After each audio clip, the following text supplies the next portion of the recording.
আসসালামু আলাইকুম রহমতুল্লাহি ওয়া বারাকাতুহু। আজকে যে কাজটি নিয়ে হাজির হলাম এটি হচ্ছে আপনার পলাতক ব্যক্তিকে, মানে আপনার বাসা থেকে কেউ যদি রাগ করে চলে যায়, চাই আপনার স্ত্রী হোক বা আপনার স্বামী হোক অথবা আপনার সন্তান হোক বা আপনার যেই হোক না কেন, বাসা থেকে যদি সে রাগ করে চলে যায়, সে কোথায় আছে বা কিভাবে আছে সেটা জানা সম্ভব হয় না। এখন তাকে আনার জন্য আপনার এই কাজটি সর্বশ্রেষ্ঠ একটা কাজ। আলহামদুলিল্লাহ, গত 2 সপ্তাহ আগে কাজগুলো আমি একজনকে দিয়েছিলাম। তো আপনারা জানেন অবশ্যই আমি একটা নকশা শুধু দিই না, যারা আমাকে দিয়ে কাজ করে তাদেরকে আমি একসাথে অনেকগুলো কাজ একত্রে দিই, যাতে যেন কাজ মিস হওয়ার কোনো সম্ভাবনা না থাকে। সেক্ষেত্রে এই কাজটাও তাদেরকে আমি দিয়েছিলাম। আল্লাহ পাকের শুকরিয়া, 7 দিনের মাথায় তার সন্তান বাসায় চলে আসছে আলহামদুলিল্লাহ। তো আমি ভাবলাম যে এই কাজটি আসলে আমার বন্ধুদের মাঝখানে শেয়ার করাটা খুবই উচিত, কারণ অনেকেই এরকম বিপদের ভিতরে আছে। এই জন্য আপনাদের কাছে এই কাজটি নিয়ে আমি হাজির হলাম।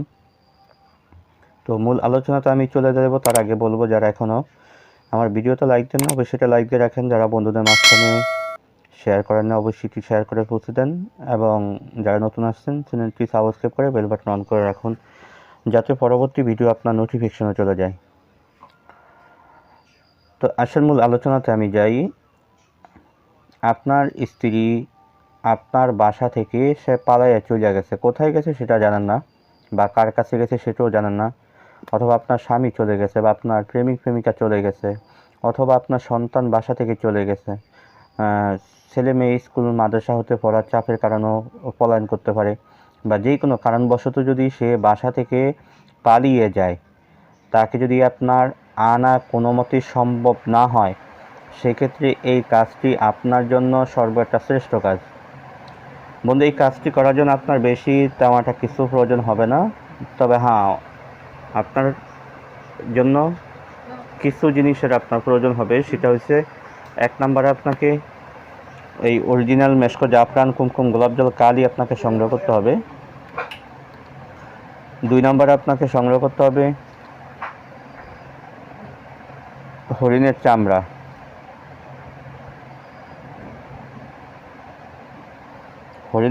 আপনাকে সংগ্রহ করতে হবে।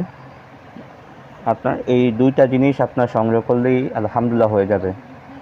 এই হরিণের চামড়া আপনি সংগ্রহ করেন, আর কতটুকু সাদা কাগজ তো অ্যাভেলেবেল সবার কাছেই আছে, সাদা কাগজ।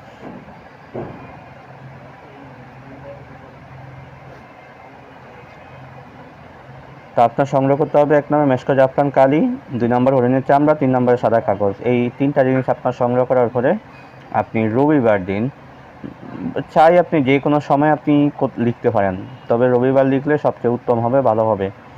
রবিবার দিন ইশারার নামাজের পরে ফাঁকসাফরত অবস্থায় কেবলা দিকে ফিরে কয়েকবার দুরূদ শরীফ পাঠ করে নেন।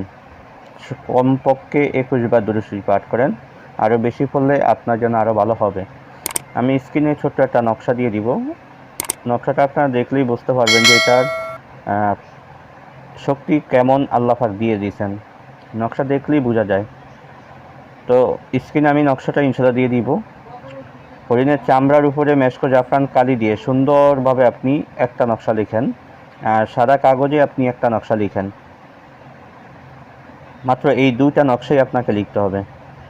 লেখার পরে নকশার নিচনে যেই লোকটা আপনার বাসা থেকে পালিয়ে গেছে ওই লোকের নাম, তার মায়ের নাম অথবা বাবার নামটা আপনি লিখে দেন।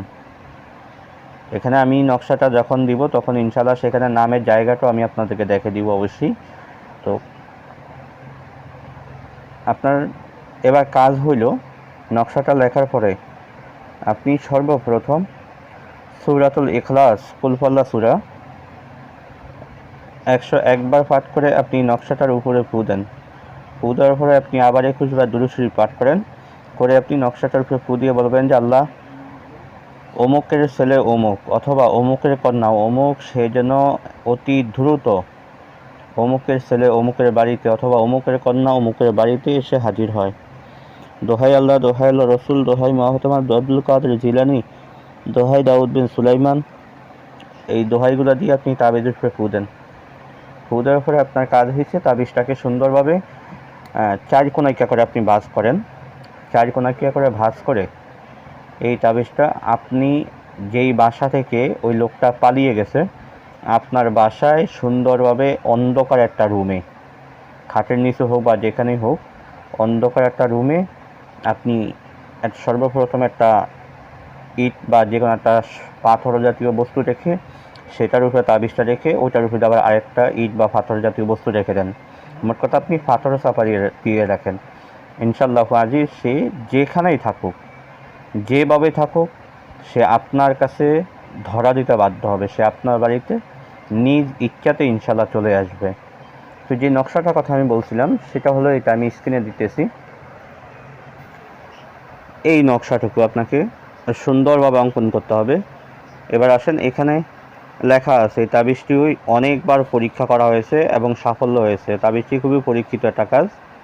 সে যখন চলে আসবে সাথে সাথে তাবিজটা উঠে ফেলবেন।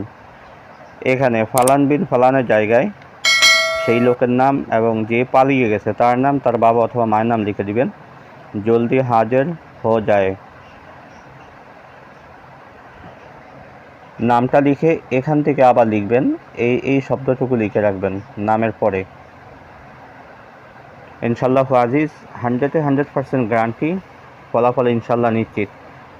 তবে এই কাজের সদকা আছে, অবশ্যই কাজের সদকা এবং কাজের জাকাত আদায় করে নেবেন, তাহলে ইনশাআল্লাহ ফলাফল 100তে 100 নিশ্চিত পাবেন ইনশাআল্লাহ। তো আজকের আলোচনাটা এই পর্যন্তই থাকবে। দেখা হবে পরবর্তী কোনো ভিডিওতে। সে পর্যন্ত আমার সাথেই থাকেন। ওমা তৌফিক ইল্লা বিল্লাহ। আসসালামু আলাইকুম ওয়া রাহমাতুল্লাহি ওয়া বারাকাতুহু।